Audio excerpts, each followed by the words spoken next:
Assalamualaikum student, I am here with lecture number 24. Today I will discuss you rule number 2, how to write the name of the organic compound according to IUPAC. तो सब first one हम rule number 2 में जो आज चीज़ सीखेंगे, एक तो मैं आपको सुफिक्स सिखाऊंगी। सुफिक्स क्या होते हैं?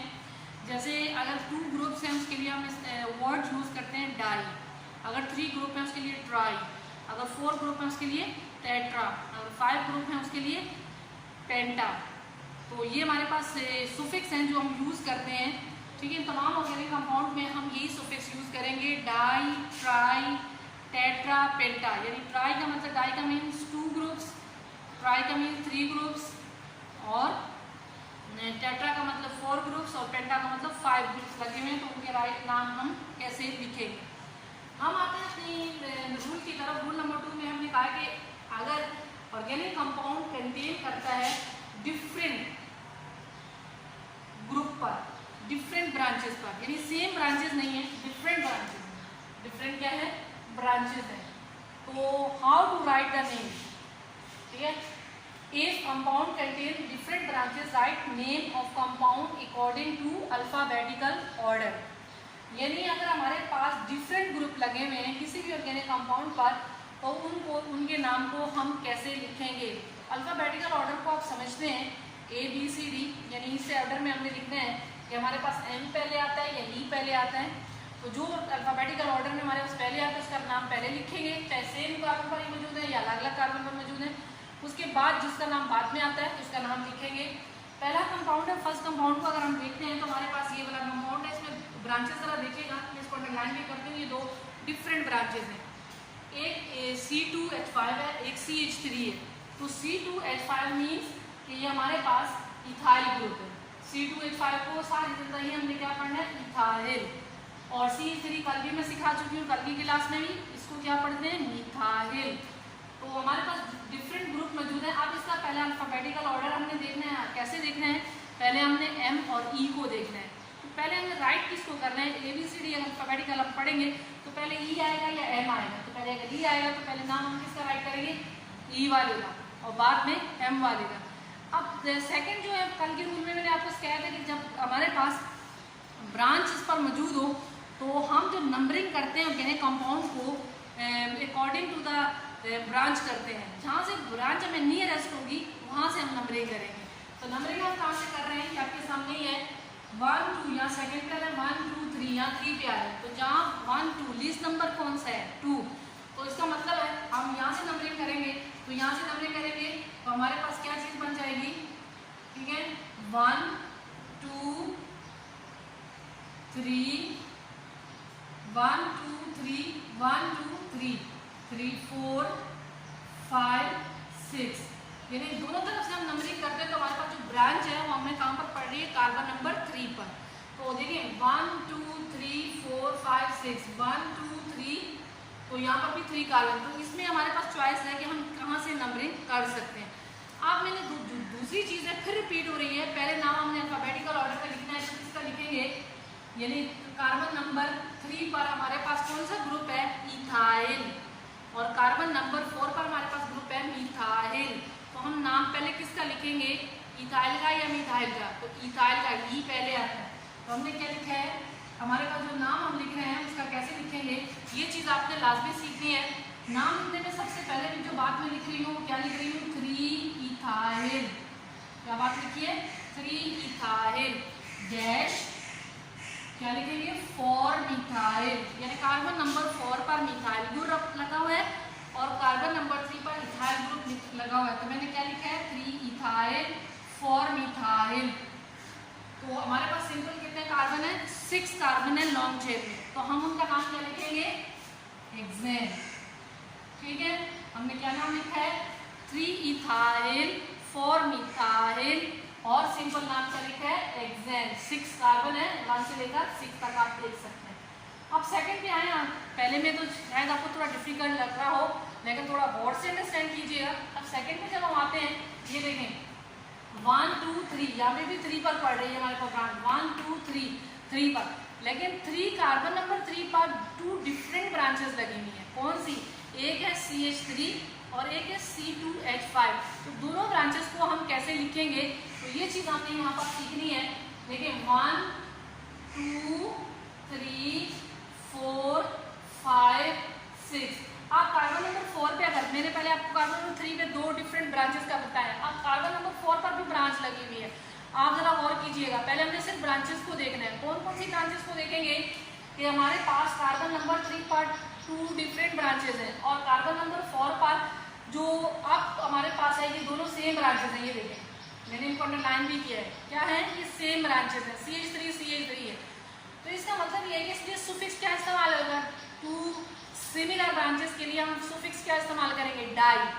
अगर एक होती तो फिर मिथाइल लिखते, जैसे ऊपर लिखा है 3 इथाइल 4 मिथाइल। तो यहाँ पर क्या वर्ड लिखेंगे कि हमारे पास 3 4 डाई मिथाइल हो जाएंगे। लेकिन जो अल्फाबेटिकल ऑर्डर में हम देखें तो हमारे पास M पहले आएगा या E पहले आएगा। तो पहले E आएगा तो हम क्या लिखेंगे, 3, सबसे पहले मैं क्या लिख रही हूँ, इथाइल। क्यों 3 इथाइल लिखा है, मिथाइल नहीं लिखा है, कि इसलिए लिखा है कि हमारे पास जो अल्फाबेटिक रूल हमें बताता है कि आपने जब भी डिफरेंट ब्रांचेस आ जाएं ऑर्गेनिक कंपाउंड में तो आपने उनके नाम अलग अलग अल्फाबेटिकल ऑर्डर में लिखने हैं।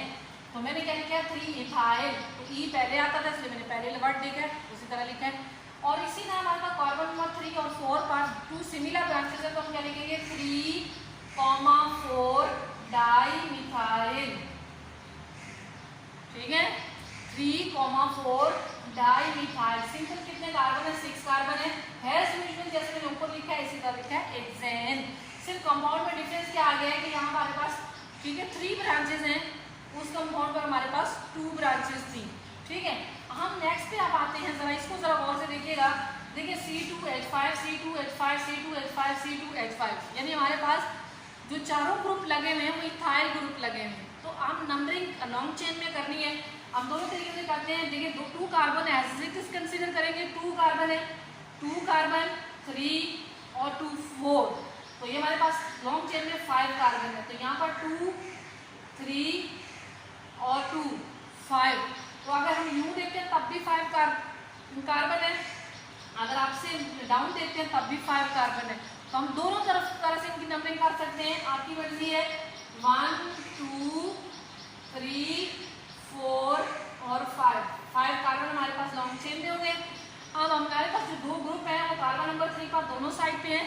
तो कार्बन नंबर 3 पर दोनों साइड पे, तो उनको क्या लिखेंगे, आप बहुत अच्छी तरह जानते हैं, 3, सुफिक्स क्या इस्तेमाल करेंगे, di ethyl. 3, di ethyl. Simple हमारे पास कितने कार्बन है, पेंटेन। 5 कार्बन को पढ़ते हैं, जो कि मैंने पिछली क्लासेस में आपको सिखा चुकी हूँ। फिर 5 कार्बन को क्या पढ़ते हैं। इसी तरह हम नेक्स्ट कंपाउंड की तरफ आते हैं। इसको अगर आप गौर से देखें, अगर कोई बच्चा यहाँ से नंबरिंग करेगा तो रॉन्ग हो जाएगी, यहाँ से नंबरिंग करेगा तो ये करेक्ट कहलाएगी। तो ये देखिए, ये हमारे पास नियरेस्ट ब्रांचेस है, तो नियरेस्ट ब्रांचेस को हमने लाजमी देखना है। ठीक है, तो इसमें ये देखें, हम नंबरिंग यहाँ से कर रहे हैं 1 2 3 4 5। तो देखिए कार्बन नंबर 2 पे 2 ब्रांचेस लगी हुई हैं और दोनों ब्रांचेस सिमिलर हैं। उसके लिए सुफिक्स हम क्या इस्तेमाल करेंगे, 2, डाई मिथाइल। सिंपल कितने हैं, 5 कार्बन है, वो पेंटेन। देखिए स्टूडेंट, ये मैं दोबारा रिपीट भी कर देती हूँ, ये बात आप गौर से समझिएगा, इसको इतनी आसानी से समझ में आपको नहीं आएगी। आप इस वीडियो को ज़रा 2-3 दफ़ा सुनिएगा, उसके बाद इसको अंडरस्टैंड करने की कोशिश कीजिएगा और फिर मैं आपको होम असाइनमेंट साथ साथ देती हूँ कि आप अंडरस्टैंड कर पा रहे हैं या नहीं। ये हम आपके पास होम असाइनमेंट है, HA लिखा हुआ है और HW लिखा हुआ है, इसका मतलब होम असाइनमेंट या होम वर्क है। होमवर्क में आपने क्या काम करना है, इसका नाम लिखना है, बिल्कुल जैसे कि मैंने सिखाया आपने ऐसे ही इनका नाम लिखना है। 2 सिमिलर ब्रांचेस हैं और एक डिफरेंट ब्रांच है, तो नंबर आपने नंबरिंग यहाँ कहाँ से करनी है, यहीं से करनी है, 1 2 पर लगी हुई है। इसी तरह इसमें डिसिमिलर ब्रांचेस हैं और कुछ सिमिलर मैंने दी हुई है, तो इनको हैज इट इज फॉर्म में आपने राइट करना है जैसे आपको मैंने रूल में सिखाया है। तो सुफिक्स के लिए जो हम इस्तेमाल करेंगे, डाई, ट्राई और टेट्रा, पेंटा, क्यों यूज़ करेंगे, वो इन ब्रांचेस के लिए यूज़ करेंगे जो ब्रांचेस हम इसमें लगा रहे हैं। इसी तरह नेक्स्ट में भी हमारे पास ऐसे ही है, ये सिमिलर के 2 ब्रांचेस मैंने आपको दे दिए हैं, ये दोनों सिमिलर ब्रांचेस हैं। तो ये 4 मैंने आपको होम असाइनमेंट में दिए और 4 ही मैं आपको यहाँ पर करवा रही हूँ, तो करवा दिए। तो मैं दोबारा रिपीट कर रही हूँ ताकि आपको समझ जाए। मैंने कहा है कि if compound contain the two different branches, अगर कंपाउंड टू डिफरेंट ब्रांचेस पर है, यानी अलग अलग ब्रांचेस है, तो how to write the name of the organic compound, तो हम ऑर्गेनिक कंपाउंड का नाम कैसे लिखेंगे। तो अकॉर्डिंग टू द IUPAC हमें बताता है, IUPAC मैंने आपको बताया UPSC क्या है, वो हमें बताता है कि आप इसके रूल के मुताबिक आपने ऐसे लिखना है कि डिफरेंट ब्रांचेस हैं तो आपने अल्फाबेटिकल ऑर्डर को सामने रखना है, यानी M पहले आएगा, E पहले आएगा। तो मैंने आपको सिखा दिया, ये रूल हर जगह अप्लाई होगा जितने भी इसके बाद हम IUPAC पढ़ेंगे। ओके स्टूडेंट, आई होप कि आप अंडरस्टैंड कर रहे हैं। होम असाइनमेंट में भी 4 है, 4 मैंने क्लास में करवाए हैं, 4 ही आपको दिए, इनको राइट कीजिएगा, फिर इनके ठीक है सिर्फ नेम लिखिएगा। नेम लिखने अगर आपको समझ में आ गए तो आप इजीली सब चीज़ें कर लेंगे। ओके, आई होप के आपने अंडरस्टैंड किया। तो आगे मैं पढ़ाती जाऊंगी, आपको समझाती जाऊंगी, कंफ्यूज होने की जरूरत नहीं है। ये आस्ता आस्ता आप ग्रेजुअली प्रैक्टिस करते जाएंगे। 5 मिनट या 10 मिनट इसको दीजिएगा, ठीक है। उसके बाद आप खुद मुझे बताइएगा कि आपको अंडरस्टैंड हुए हैं या नहीं हुए। नहीं हुए तो मैं दोबारा एक्सप्लेन कर दूंगी, ठीक है। Okay student, I hope easily